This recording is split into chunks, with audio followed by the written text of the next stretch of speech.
पिछले एपिसोड में हमने देखा सुयुन की मुलाकात होती है वून से, जहां वून 10 हेवनली एम्परर्स में से एक का डिसाइपल होता है। वहीं वो हेवनली एम्परर वून को सुयुन के साथ भेज देता है ताकि उसका डिसाइपल बाहरी दुनिया में जीना सीख सके। बट बाद में वून सुयुन को छोड़कर चला जाता है क्योंकि वो नहीं चाहता था कि उस पर कोई हुक्म चलाए, इसलिए वो एक बहाना देता है और वहाँ से चला जाता है। इन्हीं सब के बीच में मुलाकात होती है सुयुन की डैम से, जहाँ डैम फॉर्मेशन टेक्निक्स में माहिर है और अब वही मदद करेगा सुयुन की ताकि सुयुन कीजा की केव में जा सके। जब वो सभी लोग कीजा की केव में पहुंचते हैं तो डैम और सुयुन अंदर जाते हैं, बाकी दोनों लेडीज बाहर रहती हैं। अंदर जाने के बाद सुयुन और डैम को एक इल्यूजन दिखता है जो कि उन्हीं के माइंड का इस्तेमाल करते हुए बनाया गया था। जहां डैम के लिए उसका सबसे बड़ा इल्यूजन था उसका पिता और दूसरी तरफ सुयुन के लिए उसका वो भाई जिसने उसकी पिछली जिंदगी में उसे धोखा दिया था। सुयुन अपने भाई से बैटल करता है और उसे मार डालता है उसी मूव का इस्तेमाल करते हुए जिसका इस्तेमाल उसने पिछली जिंदगी में किया था। और इसके साथ ही पिछला एपिसोड खत्म हुआ था। अब आगे जब सुयुन और डैम बाहर आते हैं तो वो बाहर से तो काफी ठीक लग रहे थे और ये सिर्फ इसलिए क्योंकि उन्होंने जो बैटल लड़ी थी वो उनके माइंड में चल रही थी। सुयुन उन्हें बताता है कि फिक्र करने की कोई जरूरत नहीं है, हमें अब आगे बढ़ना चाहिए। और जब वो लोग आगे बढ़ते हैं तो उन्हें कीजा का ट्रेजर मिलता है जिसे देखकर दोनों लेडीज तो खुश थी, बस डैम सुयुन से कहता है कि मुझे तुमसे कुछ बात करनी है। और फिर वो दोनों केव से बाहर आ जाते हैं। बाहर आने के बाद तुरंत डैम कहता है वो ऑफर जो तुमने मुझे दिया था मैं उसे स्वीकारता हूँ, आज से मैं तुम्हारी सेवा करूंगा और तुम मेरे मास्टर हो। सुयुन उसे बताता है कि तुम्हें इसका कोई पछतावा नहीं होगा। डैम कहता है मास्टर मेरा एक सवाल है, आखिरकार आप हैं कौन? अगर आप डेमोनिक सेट के मेंबर हैं तो फिक्र मत कीजिए, मैं तब भी आपकी सेवा करूंगा। जिस पर सुयुन समझ जाता है कि केव के अंदर इल्यूजन में जो हुआ था वो सब कुछ डैम ने देख लिया है, तो अब कुछ छुपाने का कोई मतलब ही नहीं है। इसलिए वो कहता है मैं हेवनली डीमन का 5वां डिसाइपल हूँ, या तो फिर कहें कि अपनी पिछली जिंदगी में था पर अब मैं एक बार मारा जा चुका था, जिसके बाद मैं दोबारा समय में वापस आया हूँ। डैम थोड़ा सोचता है और उसे समझ में आ जाता है कि अब तक जो कुछ भी हुआ अगर उन सभी घटनाओं को मद्देनजर रखा जाए तो वो अपने मास्टर पर भरोसा कर सकता है। इसीलिए वो कहता है मास्टर मैं आपके इस कहानी पर भरोसा करता हूँ, पर क्या आप मुझे बता सकते हैं अपनी पिछली जिंदगी में मैं कैसा इंसान था? सुयुन बताता है कि तुम अपनी पिछली जिंदगी में हेवनली डीमन के डिसाइपल मेरे भाई जॉयफुल या तो फिर कहें कि स्माइली किलिंग डीमन के साथी थे, पर तुमने जानबूझकर डेमोनिक सेक्ट ज्वाइन नहीं किया था। तुम्हारे सामने ऐसी परिस्थितियां रखी गई थी जिसकी वजह से तुम्हें डेमोनिक सेक्ट ज्वाइन करना पड़ा था, तो फिक्र मत करो। डैम को इन सभी बातों पर यकीन नहीं होता, पर क्योंकि अब वो अपने मास्टर पर यकीन करता है इसलिए वो कहता है कोई बात नहीं मेरे लॉर्ड, आपकी वजह से मैं अपनी इस जिंदगी में डेमोनिक सेट का कुत्ता बनने से रह गया। सुयुन कहता है कि मुझे लॉर्ड मत बोलो, जिस पर डैम कहता है कि आप मुझे इतने सम्माननीय रूप से संबोधित कर रहे हैं और आप मेरे सुपीरियर भी हैं, तो लॉर्ड बेटर रहेगा। पर सुयुन कहता है लॉर्ड थोड़ा ज्यादा पुराना लग रहा है और अच्छा भी नहीं लग रहा है मुझे सुनने में, मेरी आदत नहीं है ना, तुम मुझे चाहो तो चीफ बुला सकते हो। जब वो लोग अंदर जाते हैं तो सुयुन कहता है कि मैं यहाँ पर बस कुछ रेयर आइटम्स लूंगा और बाकी सब तुम में बांट दूंगा। वो वहाँ से चुनता है एक सोर्ड जो कि उन्हीं 5 सोर्ड्स में से एक है जो कि फेमस सोर्ड्समैन ने बनाया था जिसका नाम है जोकी। वैसे तो सुयुन के पास जानलू थी पर एक और सोर्ड रखने में कोई बुराई नहीं है। वो वहाँ पर एक कपड़े को भी लेता है जो कि हेवनली सिल्क वॉर्म है, जिसकी स्पेशलिटी ये है कि अगर इस पर ताकतवर से ताकतवर सोर्ड से वार किया जाए फिर भी ये फटेगा नहीं। वो वहाँ से लेता है एक ह्यूमन फेस स्पाइडर एसेंस जो कि एक पॉइजनस पिल है जिसे वो चाहे तो रख सकता है या बाद में बेच सकता है, वो भी टैंक क्लैन को। सुयुन की ये कीजा की रेड काफी सक्सेसफुल हुई थी और उसने कीजा की फॉर्मेशन टेक्निक्स जो कि उसे यहीं पर मिली थी उन टेक्निक्स को अभी तक उसने डैम को दे दिया था, जहाँ पर डैम अभी तक उन्हें स्टडी कर रहा था। सुयुन कहता है कि डैम चलो अब यहाँ से चलते हैं, बट डैम उसे कुछ बताता है और कहता है कि आप एक बड़ी मात्रा में जेजियांग रेजिडेंस में एक चैरिटी खोलना चाहते थे पर कियोस फैक्शन और बैंडिट्स की वजह से आप ऐसा नहीं कर पाए, पर अब आप ऐसा कर सकते हैं अगर हम कियोस फैक्शन और बैंडिट्स को एक ही जगह पर लेकर आए, वो भी इसकी मदद से, ये उनके लिए एक बेहतरीन चारा होगा। डैम सुयुन को एक मैप दिखाता है और तब सुयुन को रियलाइज होता है कि ये एक सीक्रेट केव का मैप है। हम इसके बारे में अफवाह फैला देंगे कि इस केव में इतिहास के काफी बेहतरीन ट्रेजर्स रखे हुए हैं और क्योंकि इस वक्त ऑर्डर फैक्शन पायरेट से डील कर रही है इसलिए बचते हैं सिर्फ कियोस फैक्शन और बैंडिट्स। और जब वो लोग एक जगह पर इकट्ठा होंगे तब आप अपना काम कीजिएगा, आप चाहे तो उन्हें लूट भी सकते हैं और फिर वो पैसे चैरिटी में दे सकते हैं। अगर आप लोगों को नॉर्मली पैसे देते हैं तो वो बस यही सोचेंगे कि आप अमीर हैं और आपके पास इतने पैसे हैं कि आप दे सकते हैं, बट अगर आप बैंडिट्स जो कि बुरे लोग होते हैं उन्हें खत्म करने के साथ साथ उन्हें लूट कर वो पैसे अगर गरीबों में बांटेंगे तो आप ज्यादा प्रसिद्ध होंगे। और आप ही ने तो कहा था कि आपको फेम से ज्यादा एक हीरो की पहचान चाहिए, और जब लोगों को पता चलेगा कि Dragon Phoenix Martial Art Tournament का विजेता और वो बंदा जो कि बुरे लोगों को लूट कर गरीबों में बांट देता है ये दोनों सेम है तो वो पागल हो जाएंगे। सुयुन को रियलाइज होता है कि डैम का ये प्लान काफी बेटर है और अब वो इस बात से खुश है कि उसने डैम को अपनी टीम भी लिया। जब वो लोग केव से बाहर निकलते हैं तो वो बगी में जा रहे होते हैं जहाँ डैम और सीओ फॉर्मेशन टेक्निक और मैकेनिज्म सीख रहे हैं और सुजुन अपने इस प्लान को विंटर से शुरू करेगा, इसलिए वो तब तक अपने मार्शल आर्ट बुक्स पर काम करेगा। और जब सारी तैयारी हो जाएगी तो रियोंग ये अफवाह फैला देगी पूरे जेजियांग में, क्योंकि सुयुन के पास अभी अपने प्लान को एक्टिवेट करने के लिए काफी समय है, इसलिए वो थोड़ा रेस्ट करने की सोचता है। बट तभी उनका कैरियर यानी कि बगी रुक जाती है और सुयुन को लगता है कि शायद ये माउंटेन बैंडिट्स हैं, इसलिए वो नीचे उतरता है तो उसे काफी लोग दिखते हैं जिनमें से एक बंदा कहता है अपना कैरियर यहीं पर छोड़ो और यहाँ से निकल जाओ अगर तुम जिंदा रहना चाहते हो तब। सुयुन जब उनसे फाइट के लिए रेडी होता है तो उन्हें उन्हीं सभी बंदों के बीच में कोई दिखता है और वो कहता है आखिर ये यहाँ पर क्या कर रहा है? हे तुम, क्या तुम इतने गिर गए हो कि अब तुम भी इन लोगों के साथ मिलकर मासूमों को लूटना शुरू कर रहे हो? प्रीस्ट सेवन वो बताता है कि जैसा तुम समझ रहे हो वैसा नहीं है। वही उन बैंडिट्स का लीडर कहता है जो मैंने पूछा उसका जवाब दे बच्चे, क्या तू ही इस कैरियर का ऑनर है? वो इन सभी बैंडिट्स के बीच में छुप रहा था ताकि वो इनके मेन बेस का पता लगा सके, पर सुयुन को इससे क्या ही फर्क पड़ता है, आखिरकार वो इन बैंडिट से क्यों ही हारी। वही वो समझ जाता है कि अब कोई चांस नहीं है, इसलिए वो कहता है कम से कम लीडर को छोड़ देना। सुयुन कहता है ठीक है, जिसके अगले ही मूवमेंट सुजुन सिर्फ एक ही फिस्ट में उस लीडर का ही थोबड़ा तोड़ देता है, जिसे देखकर बाकी सभी लोग समझ जाते हैं कि उसके सामने वाला बंदा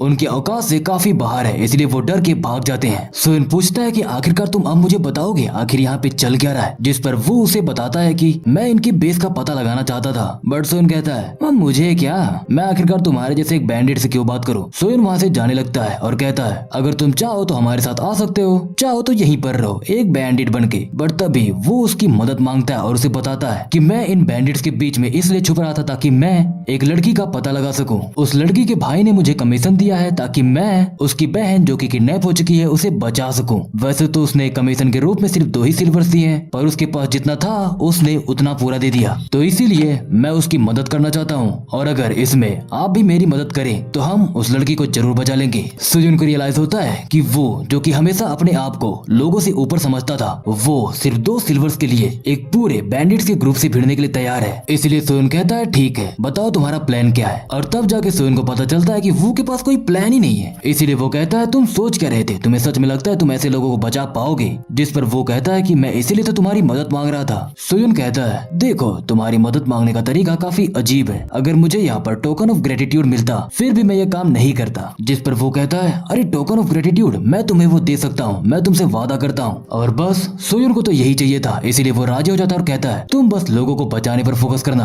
बाकी का हम पर छोड़ दो। जब वो लोग बैंडिट्स के बेस पर एम्बुश करते हैं तो वो का बस एक ही काम होता है कि वो होस्टेजेस को बचाए, इसलिए वो गेट की तरफ बढ़ पड़ता है। वहाँ पर जाने के बाद वो गेट कीपर्स को मार डालता है, बट उसे पता चलता है कि उस गेट की उन गेट कीपर्स के पास नहीं है और वो उस गेट को ऐसे ही तोड़ नहीं सकता था क्योंकि अंदर होस्टेजेस थे। और तभी वहाँ पर आ जाती है रियोंग और उसे की देते हुए कहती है जल्दी जाओ और उन्हें बचाओ। वो की रियोंग के हाथ में देखकर वो पूछता है कि आखिरकार ये की आपको कैसे मिली? जिस पर रियोंग बताती है कि यही तो मेरी एक्सपर्टीज है, चीजों को ढूंढना और चीजों के बारे में पता लगाना। जब होस्टेजेस को छुड़ाया जाता है तो रियोंग उन सभी होस्टेजेस को गेट के थ्रू ही बाहर जाने के लिए बोलती है, जिस पर वो पूछता है कि उधर खतरा हो सकता है। बट जब वो लोग वहाँ पर पहुँचते हैं तो वहाँ पर सीओ ने ऑलरेडी अपने पॉइजन से सभी लोगों को मार डाला था और वहीं पर उन्हें पता चलता है कि ये सब उनके प्लान के अकॉर्डिंग चल रहा था, क्योंकि डैम ने वहाँ पर एक फॉर्मेशन सेटअप करके रखा था और सीओ उन सभी को उसी फॉर्मेशन का यूज करते हुए पॉइजन देकर मार डालती है। वो जब उन तीनों को देखता है तो उसे रियलाइज होता है कि आखिरकार सुजुन है कौन जिसके साथ इतने ताकतवर सबऑर्डिनेट्स हैं। बट तभी अचानक वो कहता है एक मिनट, यहाँ पर जो बैंडिट्स हैं वो ज्यादा नहीं है, और अगर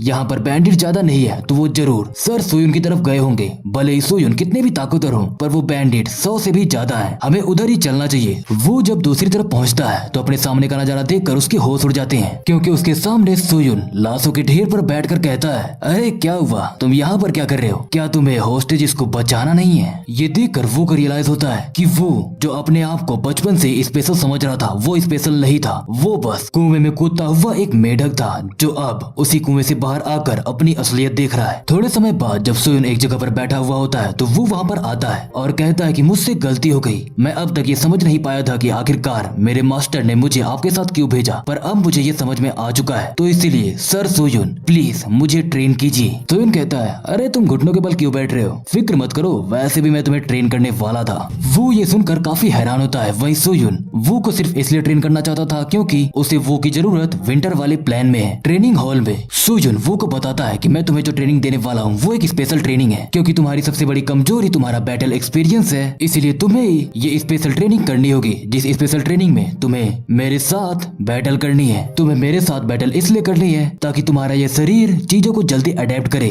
और यही तुम्हारे लिए सबसे बेहतर होगा, जिससे कि तुम्हारा बैटल एक्सपीरियंस भी बढ़ेगा और तुम जल्दी सीख भी जाओगे। तो अब से मैं तुम पर हमेशा हमला करूंगा। मुझे नहीं फर्क पड़ता कि तुम ट्रेनिंग कर रहे हो या अपने क्वार्टर्स में बैठे हो, सो रहे हो, खा रहे हो, मुझे किसी से फर्क नहीं पड़ता। इसके अगले मोमेंट सुजुन वो पर अटैक कर देता है। वो इस अटैक को डॉज तो करता है, बट उसके इस मूव को ऑलरेडी सुजुन प्रेडिक्ट कर लेता है, इसीलिए वो रखता है उसे घुमा के, जिसकी वजह से वो को नोज ब्लीडिंग होने लगती है। और वो कहता है, तुमने पीछे से हमला किया, कैसे डरपोक हो तुम। सुजुन कहता है, जंग में इससे कोई फर्क नहीं पड़ता कि कौन पीछे से हमला कर रहा है और कौन सामने से। वहाँ पर सिर्फ एक ही चीज देखी जाती है, और वो है सामने वाले की हार या अपनी जीत। तो अब से अगर 30 सेकंड तक तुम मेरे सामने टिक पाते हो तो तुम्हारी ट्रेनिंग एक बार के लिए खत्म होगी, और अगर ऐसा नहीं हुआ तो तुम्हें सजा मिलेगी, वो भी बहुत बड़ी सजा। तुम चाहो तो इसके बारे में कितनी भी कंप्लेंट कर सकते हो, कितने भी बहाने बना सकते हो, पर अगर तुमने मेहनत नहीं की और चौकन्ने नहीं रहे तो शायद अंत में तुम मारे भी जाओगे। सुजुन वो को ट्रेन करना स्टार्ट करता है, जहाँ वो पर कभी भी हमला कर देता, चाहे वो खाना खा रहा हो, वो सो रहा हो। इस ट्रेनिंग से वो के अंदर काफी इम्प्रूवमेंट देखने को मिलती है, बट सुजुन को ये ट्रेनिंग देने में काफी मजा आता है। एक दिन रात में डैम बताता है कि सीक्रेट केव के लिए मैकेनिज्म और फॉर्मेशन टेक्निक ऑलरेडी तैयार हो चुकी हैं, और तब सुजुन को समझ में आता है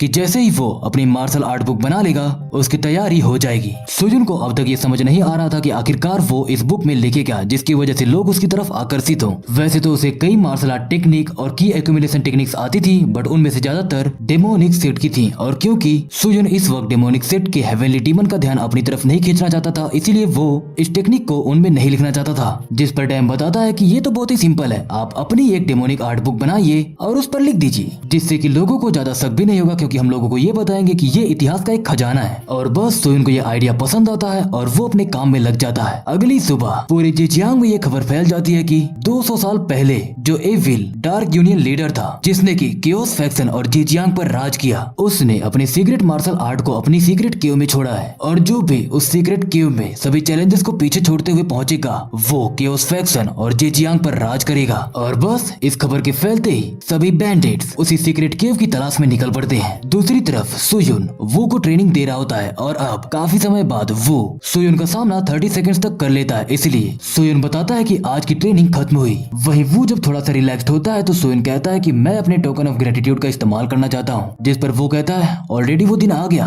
तो बताइए आपको क्या चाहिए, मैं सब कुछ करूंगा। और बस सुजुन अपने टोकन ऑफ ग्रेटिट्यूड का इस्तेमाल करता है, और उसी रात वो दोनों तैयार हो जाते हैं वो लुटेरे बनने के लिए, जो कि बैंडिट से लूटेंगे और फिर उसे चैरिटी में दान दे देंगे। 2 दिन बाद वो लोग एक होटल पर बैठकर खाना खा रहे होते हैं, और अब तक वो हीरोज के नाम से काफी फेमस हो चुके हैं। उस पूरे होटल में उन्हीं की बातें चल रही होती हैं, और अब सुजुन भी इससे खुश है, बट उसे जितनी पॉपुलैरिटी चाहिए अभी उसे उतनी नहीं मिली है, इसीलिए वो रात में अपनी अगली रेड के लिए तैयार होता है, जहाँ उसने रियोंग से जियो हे के बारे में इंफॉर्मेशन मांगी थी, बट हाउ सोसाइटी भी ये के बारे में कुछ भी नहीं पता कर पाए। बट रियोंग उसे बताती है कि हाल ही में पायरेट्स के खिलाफ होने वाली जंग में जू हे ने काफी बड़ा योगदान दिया, जहाँ सभी लोग अब उसे अर्थ ड्रैगन के नाम से जानने लगे हैं। और तब जाके सुजुन को रियलाइज होता है कि उस दिन वो जिस लड़की से मिला था शायद वही असलियत का जू हे है, जो कि आगे जाके अर्थ ड्रैगन के नाम से जाना जाएगा। और तब सुजुन को समझ में आता है कि भविष्य बदला नहीं है, बस उसे भविष्य के बारे में अच्छे से पता नहीं था। और अब सुजुन जाने वाला है ताइजो में। ताइजो के बाहर समुद्र में कुछ पायरेट्स ताइजो के अंदर जाने के लिए स्ट्रगल कर रहे थे, पर तभी वहाँ पर एक बंदा आता है, जो कि आते ही सबसे पहले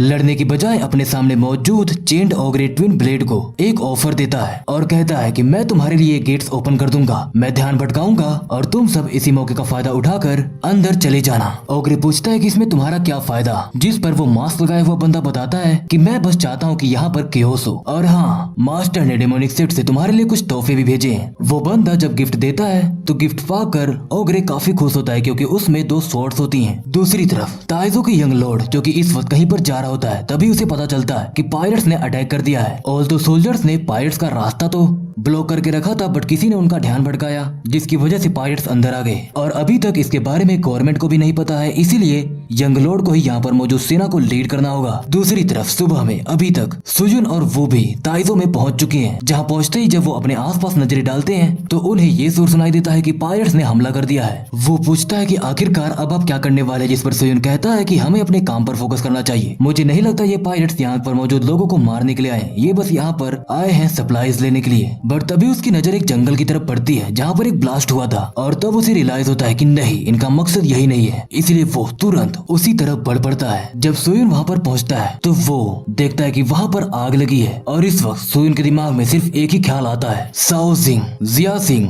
ह्यूजो और यहाँ पर यानी कि ताइजो में अब तक कुत्ते की तरह काम करते हुए जितना उसने पैसा इकट्ठा किया था वो सब जल रहा है। अपनी मेहनत को अपने सामने ही बर्बाद होते हुए देखकर सुयुन रेज में आ जाता है और सिर्फ एक स्ट्राइक में वहाँ पर मौजूद सभी लोगों को मार डालता है। तभी वहाँ पर वो पहुँचता है और पूछता है आखिर ये सब क्या है, हमने जो चीजें इकट्ठा करके रखी थी वो आखिरकार जल क्यों रही है। जिस पर सुयुन बताता है कि जो कुछ भी बचा है पहले उसे सुरक्षित कर लो और हाँ थोड़ा जल्दी, क्योंकि जल्द ही यहाँ पर और भी जापानीज पायरेट्स आने वाले हैं। वो पूछता है कि अब आप क्या करने वाले हैं, जिस पर सुयुन बताता है उन्हें मैं संभाल लूंगा। इसके साथ ही सुयुन वहाँ से आगे बढ़ पड़ता है। सुयुन इन पायरेट्स के मामले में तो नहीं पड़ना चाहता था, पर क्योंकि इन्होंने सुयुन की चीजों को छुआ है और उसे बर्बाद करने की कोशिश की है, इसलिए सुयुन जब आगे बढ़ता है तो उसे जापानीज पायरेट्स का एक ग्रुप दिखता है। जहाँ पहुँचते ही वो एक लाइटनिंग की स्ट्राइक के साथ उन पर हमला कर देता है। दूसरी तरफ शहर में पायरेट्स लोगों को लूट रहे होते हैं, पर तभी उनके सामने एक कटा हुआ सर आके गिरता है और हम वहाँ पर देखते हैं सुयुन को, जो आते ही सबको मार डालता है। और तब जाके सबको पता चलता है कि उनके सामने वही प्रसिद्ध हीरो है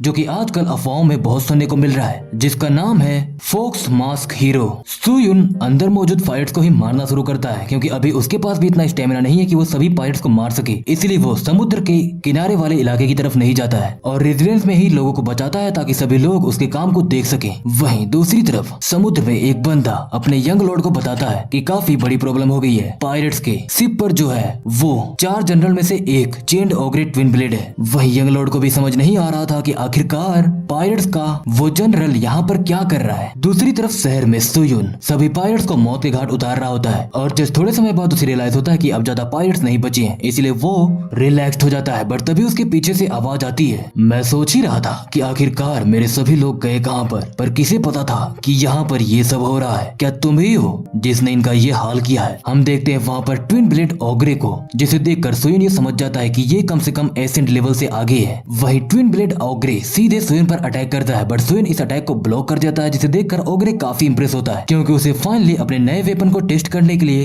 एक वर्दी अपोनेंट मिल रहा है। इधर सुयुन को रियलाइज होता है कि अभी तक इस लाइफ में उसने जितने अपोनेंट से फाइट की है, ये ट्विन ब्लेड ओग्रे उन सबसे ताकतवर है। वही ओग्रे अगेन अटैक करता है एंड सुयुन उसे ब्लॉक करता है, बट इसकी वजह से वो काफी दूर जाके गिरता है। थोड़े समय बाद सुयुन को रियलाइज होता है कि भले ट्विन ब्लेड ओग्रे के पास स्ट्रेंथ है, बट उसकी स्पीड काफी स्लो है, इसलिए सुयुन उसी स्पीड का फायदा उठाता है और लाइटनिंग के थ्रू अपनी स्पीड बढ़ाते हुए कई सारे अटैक्स उस पर करता है। बट इतने अटैक्स के बावजूद भी वो अपने जानलू से उस आर्मर को पेनिट्रेट नहीं कर पाता और तभी सुयुन को रियलाइज होता है कि अगर उसे उस आर्मर को पेनिट्रेट करना है तो उसे अपनी पूरी पावर से सिर्फ एक ही पॉइंट पर अटैक करना होगा। सुयुन ये अटैक करता है, बट ट्विन ब्लेड ओग्रे काफी पीछे चला जाता है, जिसकी वजह से इस अटैक का इफेक्ट काफी कम हो जाता है। सुयुन अब इस फाइट को ज्यादा लंबा खींचना नहीं चाहता था, क्योंकि ऑलरेडी उसका स्टेमिना काफी लो हो चुका था और अगर ये फाइट ज्यादा लंबा खींचती तो वो हार जाता, इसीलिए वो कई सारे काउंटर अटैक्स करता है। बट तभी वहाँ पर 2 पायरेट्स 2 होस्टेजेस लेकर आते हैं और कहते हैं रुक जाओ वरना हम इन्हें मार देंगे। अब अगर इस वक्त सुयुन विदाउट मास्क होता तो उसे कोई फर्क नहीं पड़ता कि होस्टेजेस मरे या जिंदा है, पर क्योंकि इस वक्त उसने वो फॉक्स वाला मास्क पहन के रखा था, इसलिए अगर वो इन होस्टेजेस को नहीं बचाएगा तो उसका इफेक्ट उसके हीरोइक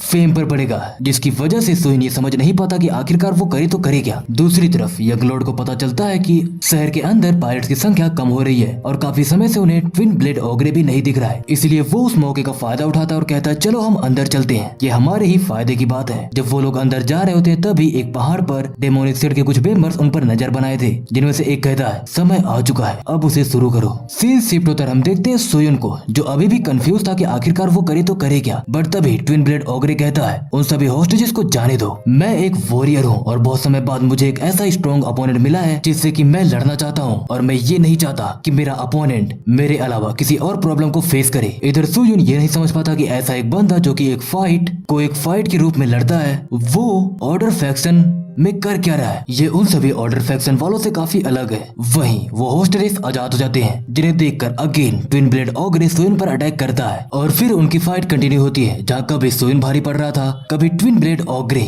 सोयुन ये जानकर हैरान था कि इस ऑग्रे की स्पीड अब पहले से काफी बढ़ चुकी है, इसलिए वो उस तक पहुंच नहीं पा रहा है। और तभी उसके दिमाग में एक आइडिया आता है और उसकी नजर पड़ती है उसी जगह पर जहाँ पर उसने पिछली बार हमला किया था। इसलिए वो इस बार वाटर मून से अटैक करता है, जिसके थ्रू वो अपनी स्वॉर्ड उसी एग्जैक्ट लोकेशन पर भेजना चाहता था जहां से ट्विन ब्लेड ऑग्रे का आर्मर कमजोर है। पर वो ऑग्रे ऑलरेडी इस मूव को प्रेडिक्ट कर लेता है, इसलिए बच जाता है। पर जब उसकी नजर अपने सामने पड़ती है तो वो अपने सामने सोयुन को नहीं पाता, क्योंकि सोयुन उसके करीब आ चुका था। उसके करीब आते ही Soyun 7th phase of thunder fist gut breaking fist से अटैक करता है। इस एक ही पंच में ट्विन ब्लेड ऑग्रे का आर्मर चकनाचूर हो जाता है और हार होती है उसी की। सोयुन की नजर पड़ती है उसके स्वॉर्ड पर, जहाँ पर लिखा हुआ था डेमोनिक आर्टिसियन, इसीलिए वो पूछता है तुम्हें ये स्वॉर्ड मिली कहाँ से। जब ट्विन ब्लेड ऑग्रे ये बताने वाला होता है कि उसे ये स्वॉर्ड कहाँ से मिली, कि तभी उस पर कोई हमला करता है, जिसकी वजह से ट्विन ब्लेड ऑग्रे वहीं पर मारा जाता है। दूसरी तरफ यंग लॉर्ड यानी कि अर्थ ड्रैगन हे को डेमोनिक सेट के मेंबर्स ने घेर रखा था। वहीं हे को भी ये रियलाइज हो जाता है कि शायद स्टार्टिंग से ही ये पूरा प्लान उसे ही पकड़ने के लिए था। तभी ग्रुप लीडर को पता चलता है कि मेंबर 4 इसी तरफ आ रहा है, पर तभी उसके सामने मौजूद उसके साथी मारे जाते हैं और हम वहाँ पर देखते हैं सोयुन को, जो कि यहाँ पर आने से पहले ऑलरेडी मेंबर 4 को पकड़ चुका था। सोयुन ने उसे पकड़ते उसके सभी एक्यू पॉइंट्स को ब्लॉक कर दिया था, जिसकी वजह से वो हल्का सा भी हिल नहीं पा रहा था और इसी वजह से उसकी जगह पर यहाँ पर आया था सोयुन। बट वो ग्रुप लीडर सोयुन को पहचान जाता है। वही सोयुन को भी रियलाइज होता है क्योंकि अब डैम उसके साथ है, इसीलिए शायद भविष्य बदल रहा है। स्टार्टिंग में तो वो अर्थ ड्रैगन को बचाना नहीं चाहता था, पर अब उसके पास कोई ऑप्शन नहीं है और इसी वजह से वो अर्थ ड्रैगन को बचाकर ज्यू क्लैन पर एक कर्ज कर सकता था। वही वो लास्ट बचा हुआ ग्रुप लीडर सीधे सोयुन पर अटैक करता है, जहाँ सोयुन को रियलाइज होता है कि ये बंदा एसेंट लेवल से अब बस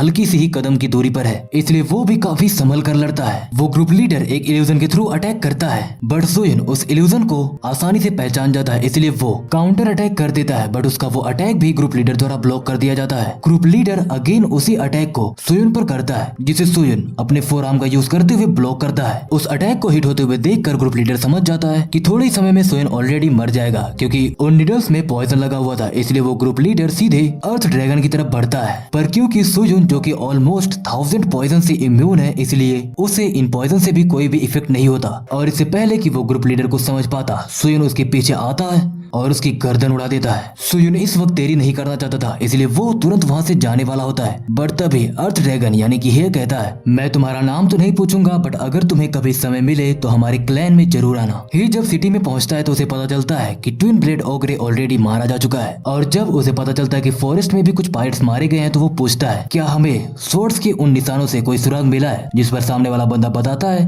कि हाँ, उन स्वॉर्ड्स पर माउंट व सेक्ट के एक मेंबर का निशान मिला है। उसके चलाने का तरीका बिल्कुल वैसा ही है। इधर सोयुन जो कि अभी भी काफी भड़का हुआ था, वो बाकी के कुछ बचे हुए पायरेट्स पर अटैक करने के लिए आगे बढ़ता है। वो अब लड़ना नहीं चाहता था क्योंकि वो थक चुका था, बट सोयुन उसे जबरदस्ती अपने साथ ले जाता है। अगली सुबह सोयुन और वो एक जगह पर खड़े होकर सब कुछ ऑब्जर्व कर रहे थे, और तभी सोयुन वो को कुछ पैसे देता और कहता है तुम आराम कर लो और तुम्हें जो भी चीज चाहिए वो खरीद लो। अब वो ये पैसे देकर काफी हैरान था, क्योंकि उसने कहा था कि वो काम फ्री में करेगा, बट सोयुन भी ये जानता था कि हमेशा लोगों के साथ स्ट्रिक्ट नहीं रहना चाहिए, कभी कभार उन्हें थोड़ी छूट दे देनी चाहिए। इसलिए वो कहता है वेल अगर तुम्हें ये पैसे नहीं चाहिए तो कोई बात नहीं, बट वो पैसे ले लेता और कहता है मैंने मना थोड़ी किया। जब तक उन दोनों की ये बात चल रही होती है, इसी के बीच में वहाँ पर पहुंच जाती है रियोंग और कहती है सर डैम ने हाउस सोसाइटी के थ्रू तुम्हें एक मैसेज भेजा है। और जब सोयुन उस मैसेज को पढ़ता है तो वो कहता है हमें जल्द ही आगे बढ़ना होगा। सोयुन और बाकी सब पहुंचते हैं डैम से मिलने के लिए, जहाँ डैम इस वक्त एक रेस्टोरेंट में रुका हुआ था। जब वो सभी लोग एक दूसरे के आमने सामने बैठे हुए थे तो डैम बताता है कि मेरे पास एक ऑफर है जिससे कि हम पैसे कमा सकते हैं। देखो सीक्रेट केव के लिए जो ट्रैप सेट किए गए हैं वो मैंने ही किए और उन्हें मैं नलीफाई कर सकता हूँ, तो मैं एक ऑफर लेकर जाऊंगा विजडम स्वॉर्ड सेक्ट के लीडर के पास। मैं उनके लिए इस ट्रैप को नलीफाई करूंगा, जिसके थ्रू मैं उनसे अच्छे खासे पैसे वसूलूंगा। पर इसमें एक प्रॉब्लम है, मुझे उन लोगों पर उतना भरोसा नहीं है, इसलिए मैं चाहता हूँ कि तुम लोग मेरी उनसे रक्षा करना। सोयुन पूछता है कि क्या ये सब तुम्हारे दिमाग में पहले से ही था जब तुमने ये प्लान बनाया था, जिस पर डैम बताता है कि मैंने स्टार्टिंग में ही सोचा था कि इसके थ्रू हम कुछ पैसे कमा सकते हैं, तो कैसा रहेगा ये, और अगर वो लोग मुझे धोखा देते हैं तो बाकी सब तुम संभाल लेना। अब इसके बाद और क्या, सुयुन इस बात के लिए राजी हो जाता है। सीन शिफ्ट होकर हम देखते हैं विजडम स्वॉर्ड सेट के लीडर क्वाक सियोल जिन को, जहां अब तक सुयुन ने उसे अपना ऑफर बता दिया था, बट वो लीडर काफी भड़का हुआ था और वो इस ऑफर के लिए मना भी कर रहा था। जिस पर डैम पूछता है कि आखिरकार तुम इसे मना कर क्यों रहे हो, मुझे समझ नहीं आ रहा। ये मार्शल आर्ट का वो खजाना है जो कि सा इल सेंग द्वारा पीछे छोड़ा गया था। जिन कहता है कि तुम उससे बहुत ज्यादा पैसे मांग रहे हो, जिस पर डैम बताता है कि विजडम स्वॉर्ड सेट के पास जो ईयरली टर्नओवर होता है वो काफी ज्यादा है, तो मुझे उम्मीद है कि तुम्हारे पास इतने पैसे तो होंगे। बट जिन फिर भी मना कर देता है, जिस पर डैम कहता है अगर ऐसी ही बात है तो कोई बात नहीं, मैं किसी और ग्रुप के लीडर के पास जाता हूँ। वैसे मुझे ये तो पता ही है कि मैं जो पैसे मांग रहा हूँ वो काफी ज्यादा है,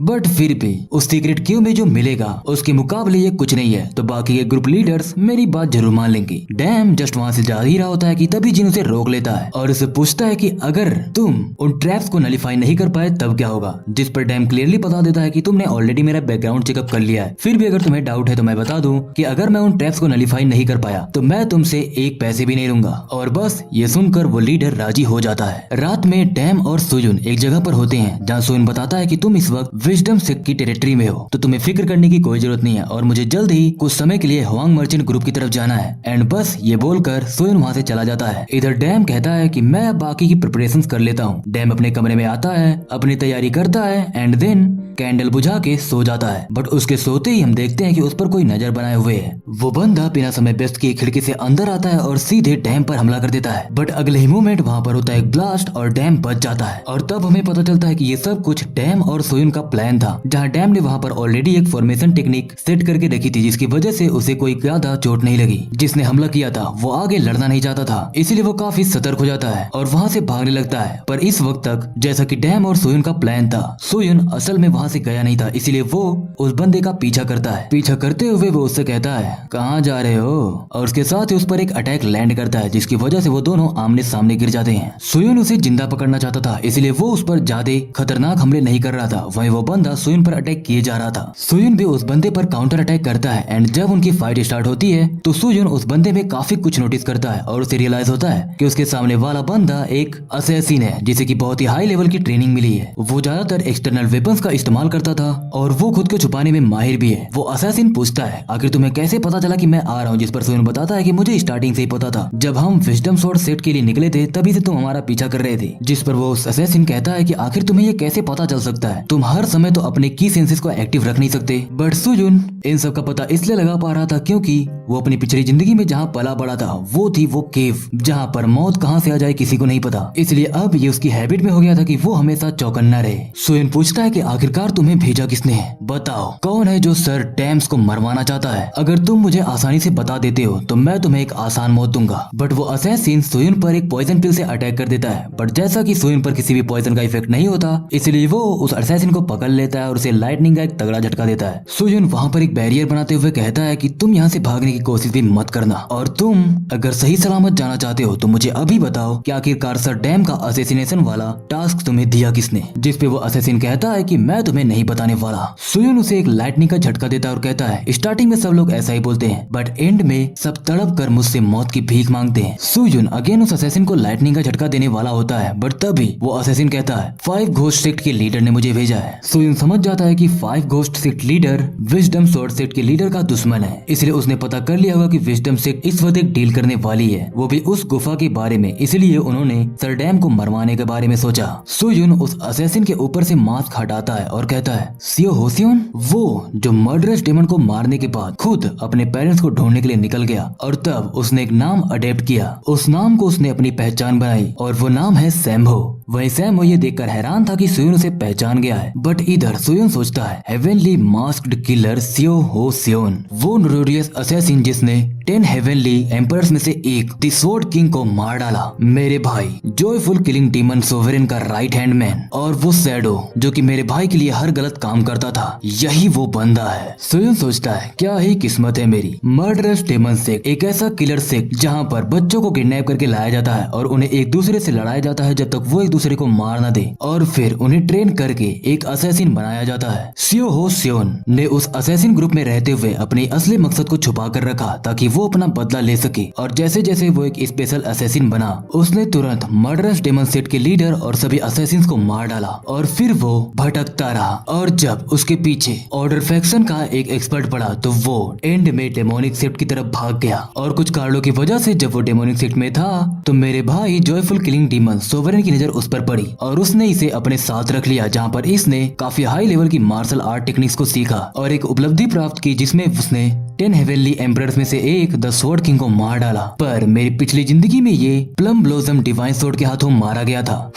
क्या ही नसीब है मेरा। मेरे भाई लगता है मुझे ये चीज तुम्हारे साथ दोबारा करनी होगी, क्योंकि मेरी इस लाइफ में होस्योन मेरी शैडो बनेगा। वहीं होस्योन पूछता है कि तुम मेरे साथ क्या करने वाले हो, जिस पर सोयोन कहता है मैं तुम्हारी जिंदगी बख्श दूंगा और इसके बदले में तुम्हें मेरा सबॉर्डिनेट बनना होगा। सीन शिफ्ट होकर हम देखते हैं विजडम सेट के लीडर डैम, सोयुन, होस्योन के साथ दो और लोगों को उसी सीक्रेट केव के सामने, जहां पर डैम उन फॉर्मेशन टेक्निक्स को नलीफाई कर रहा था। वहीं सोयुन होस्योन से कहता है कि तुम्हें मेरा सबॉर्डिनेट बनने की कोई जरूरत नहीं है। अगर तुम नहीं चाहते तो मत बनो, बस इस वक्त तुम मुझे ऑब्जर्व करो और देखो, उसके बाद तुम अपना निर्णय लेना। ये सब बातें सोयुन ने होस्योन से माइंड के थ्रू की थी। वही सोयुन माइंड के थ्रू ही डैम से भी कनेक्ट करता है, जहां उसे पता चलता है कि डैम इस वक्त आगे बढ़ने में बहुत ही स्लोली आगे बढ़ रहा है, क्योंकि उसे लग रहा था कि अगर वो लोग जल्दी पहुंच जाएंगे तो शायद विजडम स्वॉर्ड सेट का लीडर उन्हें चोट पहुंचाने की कोशिश करे। ऑल्दो वो पहुंचा तो नहीं पाएगा, बट बेमतलब का रिस्क लेने की जरूरत ही क्या है। और अगर वो लोग लेट पहुंचेंगे तो तब तक बाकी के ग्रुप्स भी आ ही जाएंगे, जिससे उन्हें बाद में प्रॉब्लम नहीं होगी। चलते चलते जब वो लोग सीक्रेट केव के ऑलमोस्ट एंड में पहुंचते हैं तो उन्हें खजाना मिल जाता है, जहाँ विजडम स्वॉर्ड सेट के सभी मेंबर्स काफी खुश होते हैं। वहीं जिन उस मार्शल आर्ट बुक को देखता है, जिसे देखकर वो पहले तो काफी खुश होता है, बट थोड़े समय बाद उसे रियलाइज होता है कि ये एक डेमोनिक आर्ट बुक है, इसलिए वो काफी भड़क जाता है। वहीं क्योंकि डैम उन्हें सही सलामत अंदर तक लेकर आया था, इसलिए वो अपने पैसे की मांग करता है, बट जिन टाल देता है और कहता है मैंने जितना सोचा था मुझे यहाँ पर उससे कम मिला, इसलिए हमें अपनी डील को रीएडजस्ट करना होगा। जिस पर डैम क्लियरली बोल देता है कि बात ये हुई नहीं थी, बात ये बस हुई थी कि तुम्हें अंदर सही सलामत लाना है। जिन कहता है कि अगर तुम्हें सही सलामत यहाँ से जिंदा वापस जाना है तो मैं जो बोल रहा हूँ वो मानना ही होगा। इसके साथ ही वो डैम पर अटैक करने वाला होता है, बट तभी उनके सामने लाइटनिंग की एक स्ट्रेट लाइन जनरेट हो जाती है, जो कि सोयुन ने किया था, और कहता है अगर किसी ने भी इस लाइन को क्रॉस किया तो उसे मेरी तलवार का सामना करना होगा। वही डैम कहता है कि अभी इसका समय नहीं है, बाकी की फोर्सेस ऑलमोस्ट अंदर आती होंगी, और क्योंकि इकलौता मैं ही हूँ जो यहाँ पर आ सकता हूँ और यहाँ से बाहर जा सकता हूँ, क्योंकि मुझे यहाँ से बाहर जाने का रास्ता पता है, तो इसीलिए मैं पूछता हूँ विजडम स्वॉर्ड सेट के लीडर जिन से कि क्या वो हमारे साथ सही सलामत इस खजाने के साथ बाहर जाना पसंद करेंगे या एक साथ यहीं पर मरना पसंद करेंगे। ये सुनने के बाद जिन समझ जाता है कि अब उसके पास कोई और ऑप्शन बचा नहीं है, इसलिए वो फिलहाल के लिए तो उनकी बात मानने के लिए राजी हो जाता है। केव के बाहर कई सारे लोग इकट्ठा होते हैं, जिनमें कुछ लोग 5 घोस्ट सेक्ट के मेंबर्स भी होते हैं। वो लोग बस बातें ही कर रहे थे कि जैसे ही वो लोग बाहर आएंगे हम उन पर हमला करके उनका सारा सामान छीन लेंगे, पर तभी जिन उन पर पीछे से अटैक कर देता है और उन्हें वहीं जान से मार डालता है। इसके बाद कुछ और ग्रुप्स के मेंबर्स जिन पर अटैक करते हैं, जिन्हें मारने के लिए जिन आगे बढ़ पड़ता है, बट इससे पहले कि वो उन तक पहुंच पाता वो अपने सामने देखता है कि सोयुन ने ऑलरेडी सबको मार डाला है। इस वक्त सोयुन ने जो खून खराबा किया था उसे देखकर जिन ये समझ जाता है कि अगर गुफा में उसने वो लाइन क्रॉस की होती तो उसके साथ क्या होता। सोयुन पर पीछे से एक बंदा अटैक करता है, बट उसे हासियोन हमला करके मार डालता है, और बस थोड़े समय बाद वहाँ का मैटर पूरी तरह से क्लियर हो जाता है। जिसके बाद जिन सबसे पहले तो उनसे माफी मांगता है कि उसने जो गुफा में किया वो गलत था, इसलिए वो उनसे माफी मांगता और कहता है कभी हमारी जगह पर आइए तो रुकिएगा जरूर, हम साथ में एक ड्रिंक जरूर करेंगे। और बस ये कह के वो गुड बाय बोलने के साथ वहाँ से चला जाता है। दूसरी तरफ ये तीनों यानी कि सोयुन, डैम और हासियोन ये लोग भी आगे बढ़ रहे होते हैं, बट तभी डैम कहता है मुझे लगता है तुम दोनों को कुछ जरूरी बातें करनी है, तो कैसा रहेगा पहले मैं चला जाता हूँ, उसके बाद तुम दोनों अपनी बात कंटिन्यू कर सकते हो। वेल ज्यादा फिक्र मत करना, मैं बस गैरेज में जा रहा हूँ क्योंकि वहाँ पर दारू की एक बोतल पड़ी है, तो मैं उसे तुम सबके लिए लाता हूँ। जब डैम वहाँ से चला जाता है तो वहाँ पर बचते हैं सिर्फ सोयुन और हासियोन। सोयुन सोचता है होसियोन वो बंदा जो कि मुरियम यूनियन का एल्डर बनने में मेरी काफी मदद कर सकता है, क्योंकि ऐसे कई सारे सीक्रेट टास्क हैं जो ये मेरे लिए कंप्लीट कर सकता है। पर प्रॉब्लम ये है कि हासियोन को वो टाइटल हेवनली मास्टर किलर ये तब मिला था जब उसने मेरे भाई से सीक्रेट टेक्निक सीखी थी, जो कि उसे घोस्ट घोस्ट वैली में मिली थी और मैं इसे इस वक्त डेमोनिक सेट में भेजना भी नहीं चाहता। हाउएवर मेरे पास इसका एक रास्ता है। अगर हम शैडोलेस डिवाइन थीफ के टॉम में जाएं तो शायद हमें उसी टेक्निक का कोई अल्टरनेटिव मिल जाए। वैसे तो मेरी पिछली जिंदगी में मुझे नहीं पता कि हमारी रेड सक्सेसफुल हुई कि नहीं, क्योंकि मैं मारा गया था। पर हाँ, मुझे वहाँ पर जाने का रास्ता पता है और ये भी पता है कि वो टॉम्ब असल में है कहाँ पर। तो फिलहाल मेरे लिए ये जरूरी होगा कि मैं पहले होसियोन का भरोसा जीतूं। सुयुन कहता है कि क्या तुम ये सब अपने पेरेंट्स के लिए करते हो? देखो, मुझे पता है कि तुम किसी न किसी तरह से अपने पेरेंट्स को पैसे भेजते रहते हो। वही होसियोन पूछता है, आखिर तुम्हें कैसे पता चला? जिस पर सुयुन कहता है कि मैं तुम्हें कोई धमकी नहीं दे रहा, इससे ज्यादा फिक्र मत करो, मैं वैसा व्यक्ति नहीं हूँ। सुयुन को पता था कि होसियोन ने जब अपने पेरेंट्स को ढूंढ लिया था तो वो अपने पेरेंट्स से मिलने से काफी डर रहा था, इसलिए वो उनको समय समय पर पैसे भेजता रहता था। और वहीं सुयुन के भाई यानी कि सेकंड डिसाइपल ब्रदर ने होसियोन का भरोसा इसलिए जीता था क्योंकि उसने होसियोन के पेरेंट्स को होस्टेज बना के रखा था। बट सुयुन अपने भाई जैसा नहीं है, इसीलिए वो कहता है, फिक्र मत करो, मैं तुम्हें अच्छे खासे पैसे दूंगा, तुम्हारे पेरेंट्स की रक्षा भी करूंगा ताकि वो एक शांत भरी जिंदगी जी पाए। और अगर मैं ये करने में असमर्थ होता हूँ तो तुम जब चाहो तब मेरा सर तुम्हारी तलवार के सामने हाजिर होगा। और बस ये सुनकर होसियोन को समझ में आ जाता है और वो इस बात के लिए राजी हो जाता है। सीन शिफ्ट होता और हम देखते हैं डैम और सुयुन को एक रेस्टोरेंट में बैठे हुए, जहाँ यहीं पर बातें चल रही होती है कि अर्थ ड्रैगन ने उन पायरेट्स को मार कर भगाया। वहीं पर डैम, जो कि क्लाउड ड्रंक ड्रैगन नाम से फेमस था, उसके बारे में भी बातें चल रही होती है क्योंकि उसने उस सीक्रेट केव की फॉर्मेशन टेक्निक को नलीफाई किया था और ये बात अभी तक पूरे राज्य में यानी कि उस पूरी जगह पर फैल चुकी थी। वही सुयुन ये जानकर काफी खुश था कि इस पूरी भसड़ में जिसकी सबसे ज्यादा तारीफ हो रही थी वो थी उस फोक्स मास्क वाले हीरो की, जो कि वो खुद ही है। पर डैम इस बात से खुश नहीं था कि लोग उसे ड्रंक क्लाउड ड्रैगन के नाम से जानते थे। वो दोनों ये बातें कर ही रहे होते हैं कि तभी वहाँ पर सीओ, रेयोंग और वो पहुंच जाते हैं, जिन्हें देखकर सुयुन कहता है, तुम लोग आखिरकार आ ही गए, तो चलो अब अपनी अगली डेस्टिनेशन पर चलते हैं, उस जगह पर जिस जगह का नाम है हुनान, जहाँ पर ड्रैगन फिनिक्स मार्शल टूर्नामेंट होने वाला है। हुनान में जहाँ अब तक सुयुन और उसकी पूरी टीम पहुंच चुकी है। वहाँ पर पहुंचने के बाद उन्हें पता चलता है कि फेस्टिवल यानी कि Phoenix Martial Art Tournament start होने में अभी 10 दिन बाकी है, फिर भी सड़क पर काफी भीड़ है। वहीं पर वो इस बात से परेशान था कि पता नहीं उन्हें यहाँ पर रुकने के लिए कोई रूम मिलेगा या नहीं, जिस पर सुयुन कहता है कि फिक्र करने की कोई जरूरत नहीं है, इसके लिए मैंने पहले ही किसी को भेज दिया है। और तभी हम वहाँ पर देखते हैं होसियोन को, जो बताता है कि मैंने रूम तो बुक कर दिया था बट एक प्रॉब्लम हो गई, मैंने रूम समय पर बुक कर दिया था और उसके लिए एडवांस में पैसे भी दे दिए थे, पर फिर कुछ लोगों के ग्रुप्स ने वहाँ पर आकर जबरदस्ती कब्जा कर लिया। सुयुन पूछता है कि आखिरकार वो है कौन, जिस पर होसियोन बताता है कि वो लोग वांगबो क्लैन से हैं। वांगबो क्लैन वो बड़ा मुरीम क्लैन जो कि 5 ग्रेट क्लैंस में से एक है। अब ये सुनने के बाद सुयुन उसी होटल के सामने पहुंच जाता है और उसके दिमाग में सिर्फ एक ही ख्याल होता है, आखिर इनकी हिम्मत कैसे हुई मुझसे वो छीनने की जो कि सिर्फ मेरा है। होसियोन सुयुन को उस रूम के सामने लेकर जाता है जो कि उसने बुक किया था और जब सुयुन वहाँ पर पहुँचता है तो वो पहले डोर नॉक करता है, बट अंदर से आवाज आती है कि मैं इस वक्त काफी बिजी हूँ। सुयुन जस्ट उस गेट को तोड़ने ही वाला होता है कि तभी दूसरी तरफ से एक और बंदा आ जाता है और कहता है, माफ करना यंग मास्टर का मूड अभी काफी खराब है, वैसे मैं वांग क्लैन ग्रुप का लीडर हूँ, क्या मैं जान सकता हूँ तुम्हें यहाँ पर क्या काम है? जिस पर सुयुन बताता है कि ये वो रूम है जो कि मैंने पहले बुक किया था, जिस पर वो ग्रुप लीडर यानी कि कैंग कहता है, वेल मैंने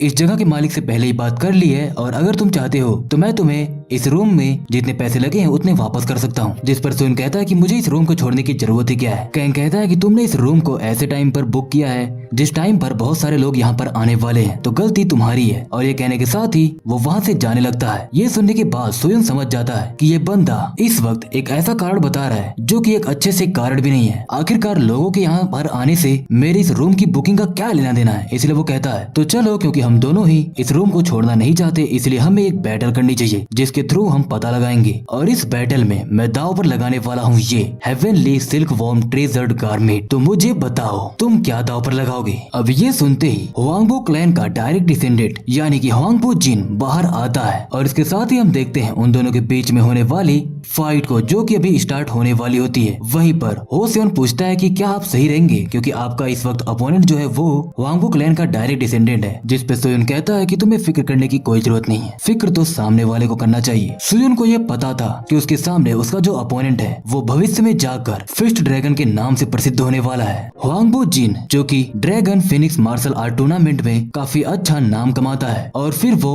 ऑर्डर और डेमन फैक्शन के बीच होने वाले वॉर में भी काफी कंट्रीब्यूट करता है। हाउएवर मैं उस बंदे से कभी भी बैटलफील्ड में नहीं मिला था। वेल इसके पीछे का सबसे बड़ा कारण यही था कि सुयुन अब तक फिश ड्रैगन से नहीं मिल पाया था क्योंकि फिश ड्रैगन को प्रसिद्ध करने में सबसे बड़ा हाथ था वांगबो क्लैन का। असल में फिश ड्रैगन एक डरपोक होता है जो कि लोगों के पीछे छुपकर हमेशा अपनी अथॉरिटी का फायदा उठाता है और मजे लेता रहता है। जिन कहता है कि तुमने जो सिल्क वॉर्म का गारमेंट पहना है उसे उतार दो। अगर तुम उसे पहनकर फाइट करोगे तो ये फाइट काफी अनफेयर होगी और तुम एक डरपोक के नाम से जाने जाओगे। सोयुन को पता था कि वांगबो जिन के हाथ में जो ग्लोव है वो काफी स्पेशल है और वही वांगबो जिन सोयुन को डरपोक बोल रहा है। सोयुन कहता है सिर्फ 10 हिट, अगर तुम मेरे 10 हिट को बर्दाश्त कर पाए तो ये फाइट तुम जीत जाओगे। जिन कहता है तुम्हें सच में लगता है कि तुम मुझे इतने कम हमलों में हरा पाओगे? तुम कहीं खुद को मुझसे काबिल तो नहीं समझ रहे? क्या तुम्हें पता नहीं है मैं वांगबो क्लैन का डायरेक्ट डिसेंडेंट हूँ? जिस पे सोयुन कहता है देखो मैं तुम्हें एक अच्छा मौका दे रहा हूँ जीतने का। मैं इस वक्त अपने इस सिल्क वॉर्म गारमेंट को उतार नहीं सकता क्योंकि मैं इसे यहाँ पर उतारने में काफी अनकंफर्टेबल हूँ, तो इसीलिए तुम्हारे लिए बेटर यही होगा कि तुम इस 10 हिट वाले डील को लॉक करो। जिन कहता है बाद में पछताना मत और इसके साथ ही वो अपने पास से एक हैवी ऑरा रिलीज करने लगता है। वही हो सोयुन यूं सोच रहा था कि आखिरकार ये है वांगबो क्लैन के डायरेक्ट डिसेंडेंट की पावर। आखिरकार यान सोयुन वो शर्त लगाते वक्त सोच क्या रहे थे। वही जिन अगले ही मोमेंट सोयुन पर अटैक करता है और कहता है पहले मैं तुम्हारा ये गंदा सा थोबड़ा तोड़ूंगा, बट तभी सोयुन उसी पर काउंटर अटैक कर देता है जिसकी वजह से वो काफी दूर जाके गिरता है। सोयुन कहता है अभी भी 9 हिट बाकी है, मुझे पूरी उम्मीद है कि तुम इन्हें बर्दाश्त कर लोगे। सोयुन अगेन जिन पर अटैक करता है बट जिन वहाँ से हट जाता है जिसकी वजह से सोयुन को रियलाइज होता है कि ये बंदा उतना भी कमजोर नहीं है। आखिरकार Dragon Phoenix Martial Art Tournament में अपनी जगह बनाना सिर्फ नसीब के भरोसे लोग नहीं छोड़ सकते। जिन अगेन अटैक करते हुए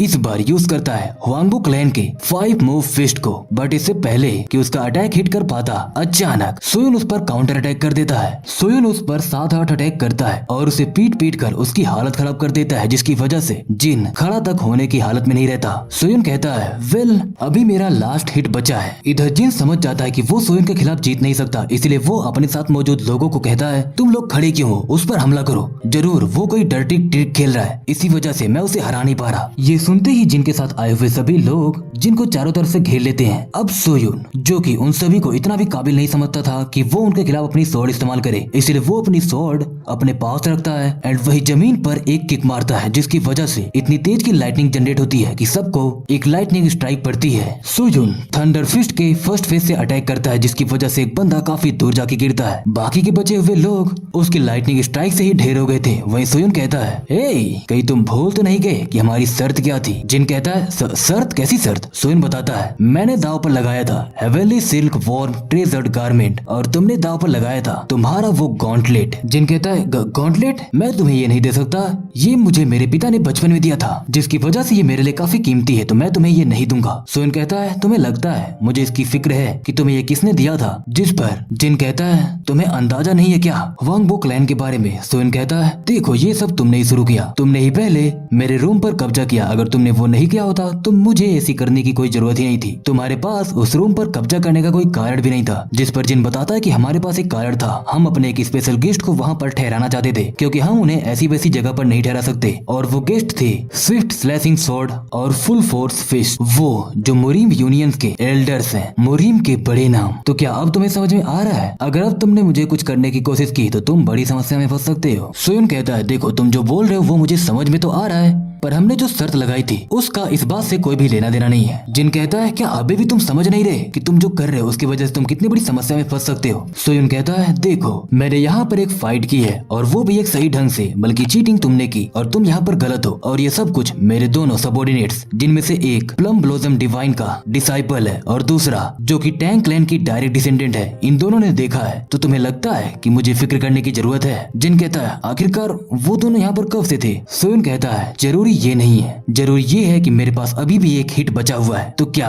हम इसे यहीं पर खत्म करें या तो फिर तुम उस गॉन्टलेट को मुझे सौंप कर ये सब कुछ शांतिपूर्वक खत्म करना चाहते हो? और बस सोयुन के ये बोलने की देरी ही थी कि जिन समझ जाता है कि अब उसके पास कोई और ऑप्शन नहीं है और वो उस गॉन्टलेट को सोयुन को दे देता है। डोंगटिंग लेक पर सोयुन आगे बढ़ रहा था और बढ़ते हुए वो सोच रहा था वैसे मुझे इस गॉन्टलेट में कोई इंटरेस्ट तो नहीं था, पर ये गॉन्टलेट जिसके पास था जब मैंने उसे गुस्से में देखा तो मुझे काफी अच्छा लगा। आखिर उसकी वजह से मेरा कितना टाइम बर्बाद हुआ है। वैसे तो पता नहीं कि वो मुरीम एल्डर्स कैसे रिएक्ट करेंगे। खैर यहाँ पर मैं ही हूँ जिसके पास एक वैलिड रीजन है, तो मुझे ज्यादा फिक्र करने की जरूरत नहीं है। सोयुन आगे जा रहा होता है बट तभी उसके पीछे से आवाज आती है, क्या तुम ही हो यान सोयुन। इसके अगले ही मोमेंट हम वहाँ पर देखते हैं मुरीम यूनियन के एल्डर स्विफ्ट स्लैशिंग स्वॉर्ड को। सोयुन पहले तो उस एल्डर को ग्रीट करता है, जहाँ पर वो एल्डर कहते हैं, मैंने सुना है कि हुआंगबो क्लैन का वो बच्चा तुमसे काफी बुरी तरह से बर्ताव कर रहा था। सोयुन बताता है कि ये बस एक छोटी सी मिस्टेक थी। एल्डर कहते हैं पर फिर भी इस मिस्टेक की वजह से उसके स्क्वाड के मेंबर्स काफी बुरी हालत में पाए गए, जिस पर सोयुन कुछ भी नहीं बोलता है। और तभी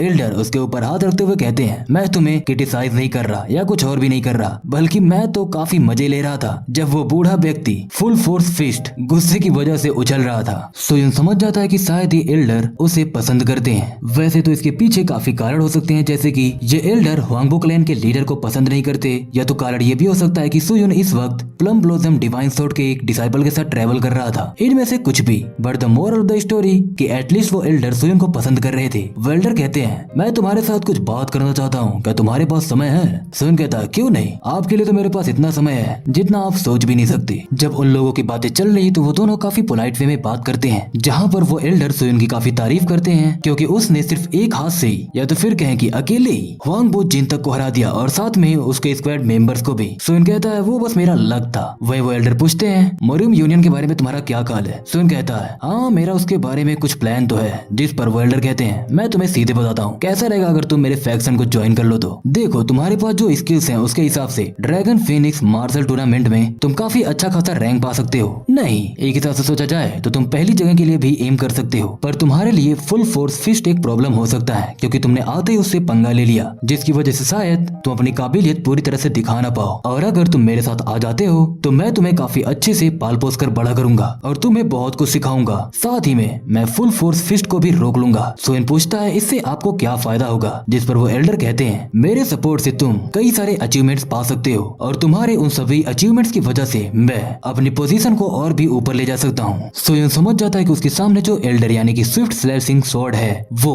टैलेंट को पहचानने में काफी माहिर है, बिल्कुल उसके ही सेकंड सीनियर डिसाइपल ब्रदर की तरह। और स्विफ्ट स्लैशिंग स्वॉर्ड की तरह ही एक दुश्मन होना सोइन के लिए काफी डिसएडवांटेज है, पर फिर भी इस वक्त स्विफ्ट स्लैशिंग स्वॉर्ड का जो ऑफर है वो इस वक्त सोयुन के प्लान के खिलाफ है। इसीलिए वो कहता है, मुझे खुशी है कि आप मेरे जैसे एक अननोन व्यक्ति पर इतना फोकस कर रहे हैं और उसके लिए इतना सब करने की कोशिश कर रहे हैं, पर शायद मैं आपके इस ऑफर को एक्सेप्ट नहीं कर पाऊंगा। सोयुन ने इस ऑफर को इसलिए मना किया था क्योंकि उसका फाइनल गोल था मुरीम यूनियन का एल्डर बनना, और भले ही अगर वो इस एल्डर के अंडर काम करता और उनके सपोर्ट से आगे बढ़ता, पर फिर भी अगर सोयुन इस एल्डर के बराबर हो जाए तो ये उसके मास्टर शायद कभी नहीं एक्सेप्ट कर पाएंगे। जब वो एल्डर सोयुन से रीजन पूछते हैं तो सोयुन बताता है कि मेरे आगे कुछ और प्लान्स हैं और आप फिक्र बिल्कुल मत कीजिए, मैं किसी भी फैक्शन को ज्वाइन नहीं करूंगा। जिस पे वो एल्डर काफी खुश होते हैं, क्योंकि अगर वो सोयुन को अपनी तरफ ना कर पाए तो वो यही चाहेंगे कि वो किसी और फैक्शन में ना जाए। सोयुन एक अच्छा रिलेशनशिप मेंटेन करने के लिए उस एल्डर को हुआंग मर्चेंट का एक बिग अमाउंट देता है, जिसे पहले तो वो एल्डर मना करते हैं एंड देन एक छोटे बच्चे की तरह एक्सेप्ट कर ही लेते हैं। सोयुन जब वहाँ से जा रहा होता है तो वो एल्डर कहते हैं, वेल मेरी एक और रिक्वेस्ट है। अब क्योंकि सोयुन जानता था कि अगर वो इस एल्डर की मदद करेगा तो उसे भविष्य में काफी सपोर्ट मिलेगा और बस उसे यही तो चाहिए, इसलिए पूछता है, बताइए वो क्या है? अगली सुबह हम देखते हैं ली क्लैन स्टेट के सामने सोयुन को, जो इस वक्त एक ऐसे व्यक्ति से मिलने के लिए आया है जिससे वो कभी नहीं मिल पाता अगर इसमें स्विफ्ट स्लैशिंग स्वॉर्ड का हाथ ना होता तो।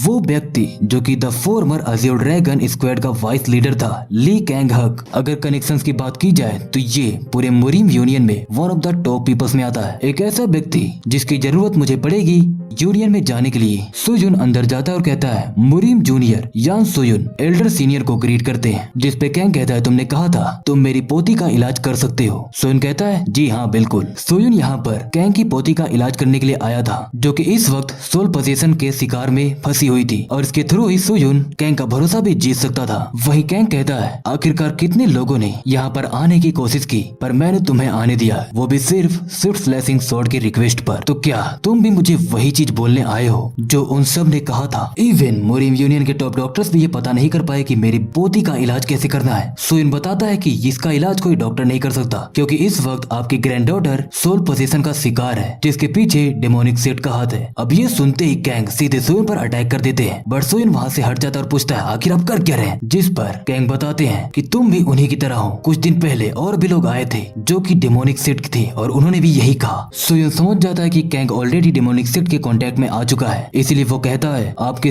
डेमोनिक सेक्ट के साथ जो भी रिलेशन है आप उसे तोड़ दीजिए, बाकी रही बात अगर इलाज की तो वो मैं कर दूंगा। कैंग पूछता है आखिरकार मैं तुम पर भरोसा क्यों करूं जिससे मैं अभी मिला, जिस पर सोयन बताता है कि क्या आप डेमोनिक सेक्ट पर भरोसा करते हैं बजाय उसके कि जिसको स्विफ्ट स्लैशिंग स्वॉर्ड ने आपसे इंट्रोड्यूस करवाया। कैंग कहता है क्या तुम ये साबित कर सकते हो। सोयन कहता है बस मुझे आप अपनी ग्रैंड डॉटर के पास लेकर चलिए, मैं उसका इलाज करके ये साबित कर दूंगा। जिस पर कैंग क्लियरली बोल देता है कि मैं तुम पर भरोसा नहीं कर सकता, हो सकता है तुम मेरे ग्रैंड डॉटर को एज अ होस्टेज ट्रीट करो। सोयन समझ जाता है कि अब उसके पास कोई रास्ता नहीं है। इस वक्त कैंग अपनी ग्रैंड डॉटर का इलाज तो चाहता था पर वो भी सबसे सेफेस्ट वे में, इसलिए अब सोयन को उसी मेथड का इस्तेमाल करना होगा जो कि उसने हाउस सोसाइटी पर किया था। पर इस वक्त सोयन के साथ उसके मास्टर नहीं है और कैंग जो कि इस वक्त कन्वर्जेंट स्टेज पर पहुंच चुका है उसके सामने कम से कम सोयन तो बिल्कुल भी टिक नहीं सकता। बट सोयन के लिए अच्छी बात ये थी कि इस वक्त कैंग के पास उसका वो स्पेशल वेपन डडाओ नहीं था, इसीलिए सोयन के पास एक मौका था, इसीलिए वो तुरंत कैंग पर अटैक कर देता है। बट कैंग भी तैयार होता है एंड देन उनकी फाइट स्टार्ट होती है, जहां उनकी लड़ाई में ही कैंग सिर्फ अपनी एक फिस्ट से वहां पर मौजूद जमीन को थर थर कांपने पर मजबूर कर देता है। और तब जाके सोयन को समझ में आता है कि उसे कैसे भी करके कैंग के इस फिस्ट को तो ब्लॉक करना होगा वरना उसका खेल खत्म। इस वक्त वो अपनी स्वॉर्ड फोर्स का यूज नहीं कर सकता, उसके पास अब सिर्फ दो ही चीजें बची हैं, उसकी वो स्वॉर्ड जान लो और body art of white lightning. सोयन again attack करता है और जब उन दोनों का अटैक एक दूसरे से टकराता है तो वहां पर होता है एक ब्लास्ट, जिस पर कैंग कहता है अभी तुम अपने 20s में भी नहीं पहुंचे हो और देखो कैसे मॉन्स्टर हो तुम। और दूसरी तरफ सोयन सोचता है बोल भी कौन रहा है जिसके सिर्फ एक ही पंच में मुझे खून की उल्टियां तक होने लगी हैं, वो मुझे मॉन्स्टर बोल रहा है। सोयन अगेन अटैक करता और कहता है चलो इसे खत्म करते हैं। 20th phase falling bone. इस अटैक की वजह से कैंग का ध्यान भटक जाता है क्योंकि उसे काफी चोट लग रही थी और तभी सोयन थंडर फिस्ट फर्स्ट फेज से अटैक करता है जिसका नाम था रॉक क्रशिंग फिस्ट। पर समय रहते कैंग भी काउंटर अटैक कर देता है और जैसे ही उन दोनों का पंच एक दूसरे से टकराता है वहाँ पर होता है एक पावरफुल ब्लास्ट। थोड़े समय बाद जब आसपास के लोग वहाँ पर पहुँचते हैं तो वो देखते हैं कैंग इस वक्त जमीन पर बैठा है, पर सोयन की हालत भी कुछ खास ठीक नहीं है, वो भी अब तक जमीन पर बैठ चुका है और उसे काफी ब्लीडिंग भी हो रही होती है। वहाँ पर आए हुए सिक्योरिटी गार्ड्स कहते हैं आखिर तुम्हारी हिम्मत कैसे हुई हमारे लीडर पर ऐसे अटैक करने की, इसकी कीमत तुम्हें अपनी जान देके चुकानी होगी। बट तभी कैंग कहता है बस बहुत हो गया, ये मेरा मेहमान है। वही कैंग कहता है ये भी कितनी अजीब बात है ना, वो हमेशा मुझसे कहता था कि मेरा भी एक डिसाइपल होना चाहिए था और अब लगता है कि उसने अपने डिसाइपल को ढूंढ लिया है जिसके पास सेवर्ड चैनल्स हो। तुमने फिश टेक्निक की बजाय स्वॉर्ड का इस्तेमाल किया इसलिए मैं तुम्हें पहचान नहीं पाया, जैसा गुरु वैसा ही चेला। सोयन पूछता है कि क्या तुम मेरे मास्टर को जानते हो, जिस पर कैंग बताता है कि काफी समय पहले मैंने डूगू वोजन के साथ काम किया था, हम दोनों साथ में थे और हम मिलकर मोंक परपेचुअल क्लाउड को रेस्क्यू कर रहे थे। ये सुनकर सोयन को याद आता है कि उसके मास्टर ने उसे बताया था कि वो पिल उसे उसी मोंक ने दिया था। वही कैंग कहता है वो हमेशा कहा करता था कि उसे एक डिसाइपल की जरूरत है और इसीलिए वो हर जगह भटकता रहता था अपने एक डिसाइपल को ढूंढने के लिए, पर लगता है उसने एक मॉन्स्टर ढूंढ ही लिया। खैर अब ये फाइट खत्म हुई और विजेता हो तुम। सोयन कहता है इसका रिजल्ट उल्टा होता अगर आपके पास आपका वो हथियार डडाओ होता, जिस पर कैंग कहता है कहीं तुम मुझे दिलासा तो नहीं दे रहे। खैर वो सब छोड़ो, मेरे पीछे आओ। जब सोयन और कैंग अंदर पहुंचते हैं तो कैंग की ग्रैंड डॉटर वहीं लेटी होती है जो कि इस वक्त क्लियरली सोल पोजीशन का शिकार होती है। वही कैंग बताता है कि ये सब तब हुआ था जब डेमोनिक सेट के मेंबर्स यहाँ पर आए थे। इसके साथ ही कैंग सोयन को वो बुक देता है, वो मार्शल आर्ट बुक, जिसे देखकर सोयन पहचान जाता है कि ये आइस फ्लावर आर्ट है और ये वैसी है जैसा सोयन को याद था। सोयन पूछता है आखिरकार आपने अपनी ग्रैंड डॉटर को इसका आदेश ही क्यों दिया, मुझे नहीं लगता कि आपके जैसा एक व्यक्ति अपनी ग्रैंड डॉटर को ऐसी कोई मार्शल आर्ट सिखाना चाहता था। जिस पर कैंग बताता है कि मैं तो बस योना के ड्रीम को सपोर्ट करना चाहता था, उसका ड्रीम था कि वो नॉर्थ सी के एम्प्रेस जैसी एक स्ट्रॉन्ग और ब्यूटीफुल मास्टर बने। हाउएवर मैंने लापरवाही नहीं की थी, मैंने ऑलरेडी इसके साइड इफेक्ट्स के लिए तैयारी करके रखी थी। मैंने उसके लिए तैयार करके रखा था inner pill of the 10,000 year fire carb का, जो कि ऑलमोस्ट लेसर साइकिल पिल के बराबर होता है, जिसके अंदर यंग एनर्जी होती है, जिसकी वजह से आइस फ्लावर आर्ट का हर एक साइड इफेक्ट नेगेट हो सके। मुझे लगा था कि इस पिल से इसके सभी साइड इफेक्ट नेगेट हो जाएंगे, बट मैंने कभी नहीं सोचा था कि इन सब में सोल पोजीशन भी शामिल होगा। सोयन अपना ट्रीटमेंट स्टार्ट करता है, जिस ट्रीटमेंट में रात हो जाती है और रात को जब ये ट्रीटमेंट कंप्लीट हो जाती है तो वो कैंग से बताता है कि आपको फिक्र करने की कोई जरूरत नहीं है, आपकी ग्रैंड डॉटर जल्द ही ठीक हो जाएगी। जिस पर कैंग उसे थैंक्स बोलते हैं, जिस पर सोयन कहता है और हाँ एक बात और, ये ध्यान रखिएगा मैंने ये फ्री में नहीं किया, आपको इसकी कीमत अदा करनी होगी और साथ में उसकी भी, जब मैं आपकी मदद करने के लिए यहाँ पर आया था और आपने मेरे साथ वैसा बर्ताव किया। जिस पर कैंग कहता है वेल मेरे पास ऑप्शन ही क्या है, मुझे इसके लिए माफ करना। सोयन कहता है अच्छा एक और बात, मैंने आपकी ग्रैंडडॉटर का इलाज किया है, ये बात यहाँ से बाहर ना निकले। मैं समय समय पर आता रहूंगा यहाँ पर और उम्मीद है कि ऑलमोस्ट 1 महीने में आपकी ग्रैंडडॉटर ठीक हो जाएगी। But the actual problem is कि हेवनली डेमन ने ऐसी ही 5 बुक्स बनाई थी जिनमें से एक डेमोनिक बुक आपकी बेटी को मिली। मैंने 2 डेमोनिक बुक से पजेस्ड हुए लोगों का इलाज कर दिया था और आपकी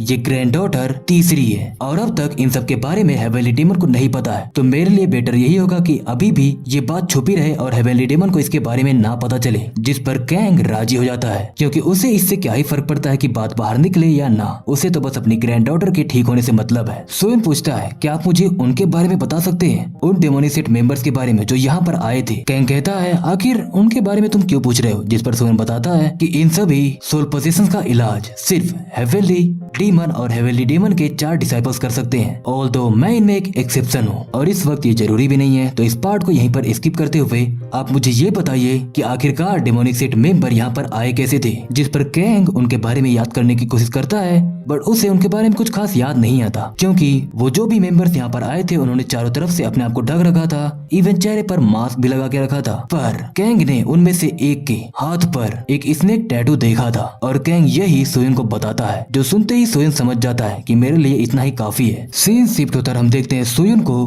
डैन के पास, जहाँ डैम को वो बता देता है कि हेवनली डेमन का एक डिसाइपल यहीं आसपास कहीं पर है और सोयन उसे पकड़ना चाहता है, जिसके लिए उसे उसकी लोकेशन ढूंढनी होगी। और क्योंकि वो डिसाइपल कन्वर्जेंट स्टेज का एक मास्टर है इसलिए सोयन ये सब अकेले नहीं कर सकता, जिसकी वजह से सोयन डैम से मदद मांगता है, डैम यानी कि जेड क्लाउड ड्रैगन से। और जैसा कि डैम से एक्सपेक्टेड है, जब उसके चीफ कुछ बोल रहे हैं तो आखिर वो मना कैसे कर सकता है। बट पहले सोयन डैम से उस हेवनली डिसाइपल का एक पोर्ट्रेट बनवाता है जहाँ पर वो उसके बारे में सब कुछ बताता है, जैसे कि उसका चेहरा एक एंगुलर फेस है, उसकी आंखें चिपकी हुई हैं और उसके कान बड़े हैं, उसकी कलाई पर एक स्नेक का टैटू है और उसकी गर्दन पर एक स्कॉर्पियन का टैटू है। और जब ये पोर्ट्रेट कंप्लीट होता है तो सोयन ये देखकर खुश होता है कि ये पोर्ट्रेट बिल्कुल परफेक्ट बना था, क्योंकि ये पोर्ट्रेट था हेवनली डेमन के तीसरे डिसाइपल, वो जिसके बारे में कहा जाता है कि वो मौत को भी धोखा दे सकता है, द रिवर्स किलिंग डेमन। तो डैम चलो अब समय आ चुका है शिकार करने का। रिवर्स या काउंटर किलिंग सोवरेन, जैसा कि उसका टाइटल है,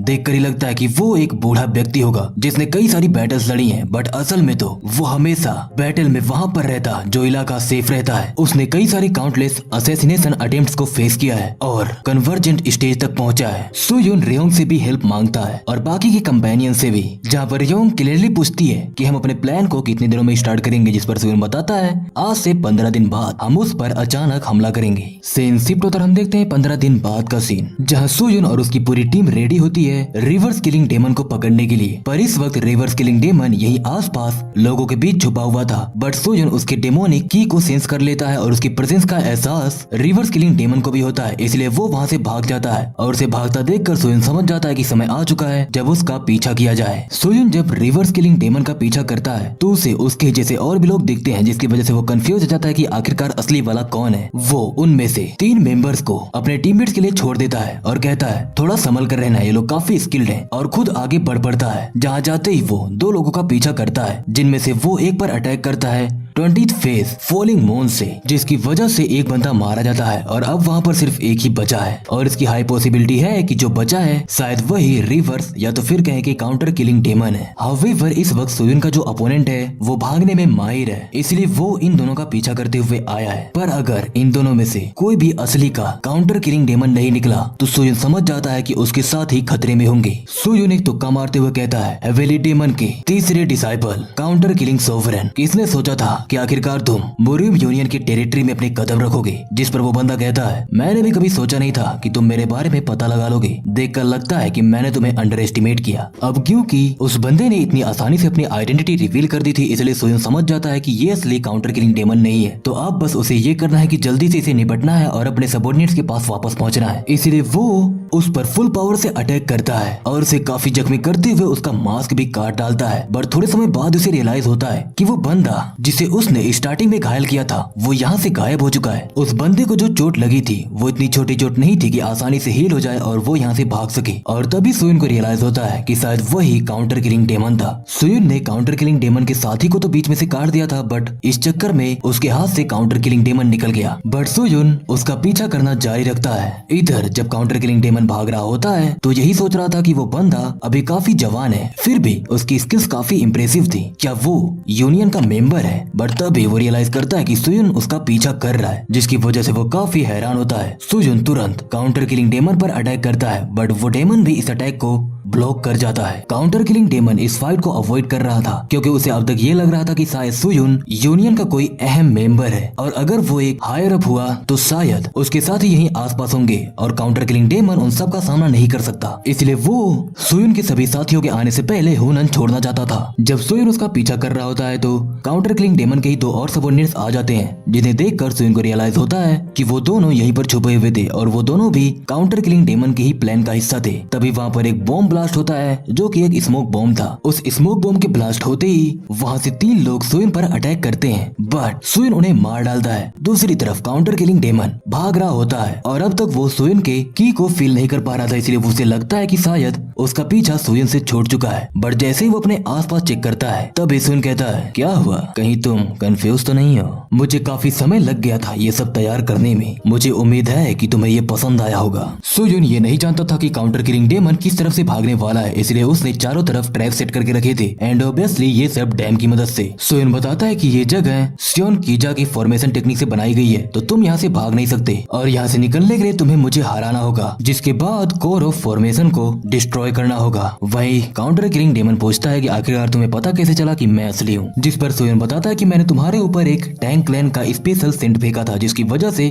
मैं तुम्हारी महक से ये अंदाजा लगा पा रहा था कि असली कौन है। सुयुन एक पिल खाता है जिसकी वजह से उसके सामने मौजूद काउंटर किलिंग डेमन को ये लगे कि उसे जो पॉइजन दिया गया है उस पॉइजन के लिए उसे उस पिल की जरूरत होगी, जिसकी वजह से वो और यहाँ से भागने की कोशिश नहीं करेगा। और तभी काउंटर किलिंग डेमन अपने मास्क को हटाता है और कहता है, क्या तुम्हें सच में लगता है कि तुम मुझे सिर्फ पॉइजन और फॉर्मेशन टेक्निक से पकड़ सकती हो? सुयुन समझ जाता है कि भले काउंटर किलिंग डेमन को पॉइजन दिया गया है, बट इस पॉइजन का इफेक्ट उस पर कुछ खास हो नहीं रहा था। और क्योंकि सुयुन के सामने इस वक्त एक ऐसा अपोनेंट है जिसका सामना उसने अपनी पिछली जिंदगी में भी नहीं किया था, तो शायद सुयुन को इस बैटल में अपनी जान की बाजी लगानी पड़ सकती है। वही काउंटर किलिंग डेमन सुयुन पर अटैक करता है, बट सुयुन इस अटैक को डॉज कर जाता है और सुयुन अटैक करता है 12th फेज किलिंग मून से। अब क्योंकि काउंटर किलिंग डेमन एक चेन का इस्तेमाल कर रहा था, जिसकी वजह से उसे फाइट में काफी एडवांटेज मिल रहा था, इसलिए सुयुन कोशिश करता है कि वो इस फाइट को नजदीक रह के लड़े। सुयुन जाता है काउंटर किलिंग डेमन पर अटैक करता है अपने पंच रॉक क्रशिंग फिस्ट से। वही काउंटर किलिंग डेमन भी अपने फिस्ट से अटैक करता है और जब उन दोनों का अटैक एक दूसरे से टकराया तो वहाँ पर होता है एक ब्लास्ट, जिसकी वजह से दोनों काफी पीछे धकेले जाते हैं। अब सुयुन भले ही अपनी पिछली जिंदगी में काउंटर किलिंग डेमन से कभी लड़ा नहीं था, बट उसने काउंटर किलिंग डेमन की मार्शल आर्ट टेक्निक के बारे में सुना था, जिसकी वजह से वो ऑलरेडी जानता था कि उसके अटैक्स को काउंटर कैसे करना है। मतलब आयरनी देख रहे हो, सुयुन इस वक्त काउंटर किलिंग डेमन के अटैक को ही काउंटर कर रहा है। कमाल है। काउंटर किलिंग डेमन अटैक करता है और क्योंकि उसके चेन की रेंज काफी वाइड थी, इसलिए जब तक सुयुन को समझ पाता उस पर अटैक वो हिट हो जाता है, जिसकी वजह से वो एक दीवार से जाके टकराता है और वो दीवार टूट जाती है। सुयुन पर अगेन अटैक होता है, बट वो वहाँ से हट जाता है, जिसकी वजह से वो एटलीस्ट बच पाता है। सुयुन इस फाइट को लंबा खींचना चाहता था ताकि जो पॉइजन काउंटर किलिंग डेमन को दिया गया है वो इफेक्ट दिखाना शुरू कर दे,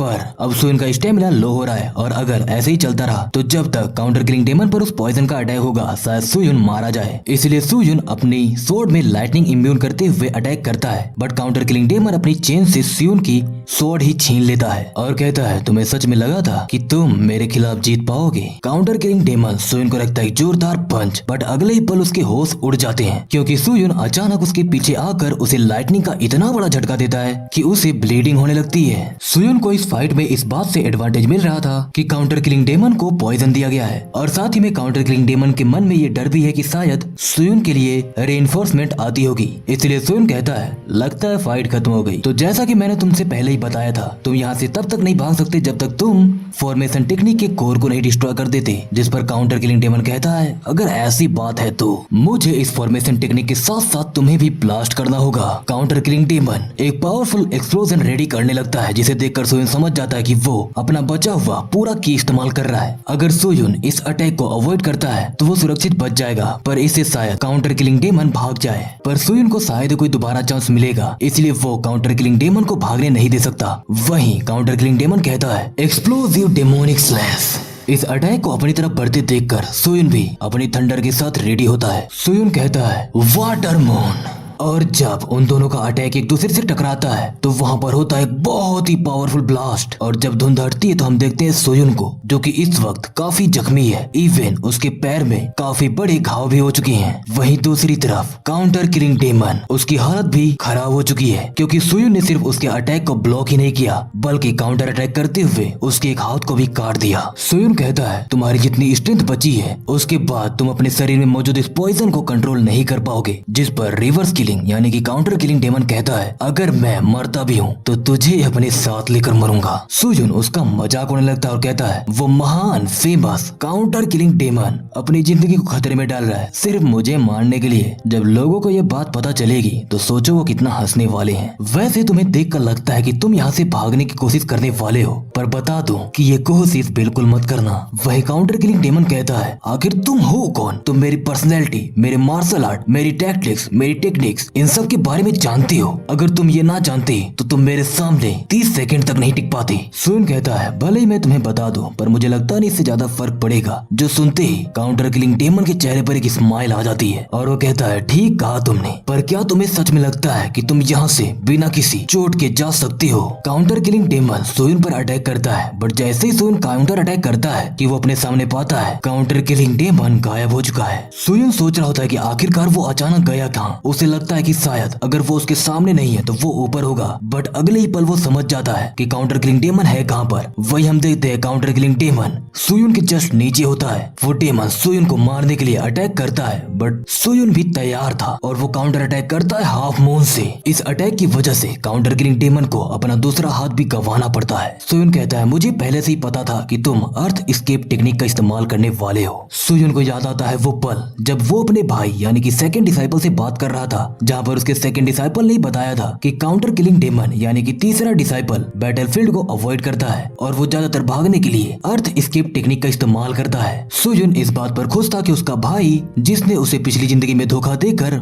मार डाला वो एटलीस्ट उसके कहीं तो काम आया। सोयुन कहता है तो चलो इसे खत्म करते हैं एल्डर ब्रदर, तुमसे बोलने के लिए मेरे पास कुछ भी नहीं है क्योंकि हम इतने क्लोज थे नहीं। काउंटर किलिंग डेमन कहता है क्या बकवास बातें कर रहे हो तुम? वही सोयुन कहता है ये मैं बस अपने दिमाग की शांति के लिए कर रहा हूँ, उम्मीद है कि तुम समझोगे। काउंटर किलिंग डेमन अपनी तरफ स्वॉर्ड आते हुए देखकर काफी घबरा जाता है और कहता है इससे तुम्हारा मतलब क्या है? पर इससे पहले कि उसकी जबान से कोई और शब्द निकल पाता, सोयुन अपनी स्वॉर्ड से उसकी गर्दन उड़ा देता है। जब उसकी गर्दन कट के जमीन पर गिरती है तो सोयुन कहता है अगर मुमकिन हुआ तो हम अगली जिंदगी में जरूर मिलेंगे। और बस भाई आज के लिए इतना ही, क्योंकि ये एपिसोड खत्म होता है यहीं पर। तो मैं बता दूं कि इस सीरीज का नेक्स्ट एपिसोड इसके सीजन 1 का फिनाले होने वाला है। तो अगर तुम उसे मिस नहीं करना चाहते तो अब भी चैनल को सब्सक्राइब करके बेल नोटिफिकेशन ऑन कर लो, ताकि जैसे ही मैं उस फिनाले को अपलोड करूं नोटिफिकेशन तुम तक पहुंच जाए। और बाकी तो लाइक शेयर कमेंट करना। तो चलो मिलते हैं किसी और वीडियो में, तब तक के लिए आरिगातो।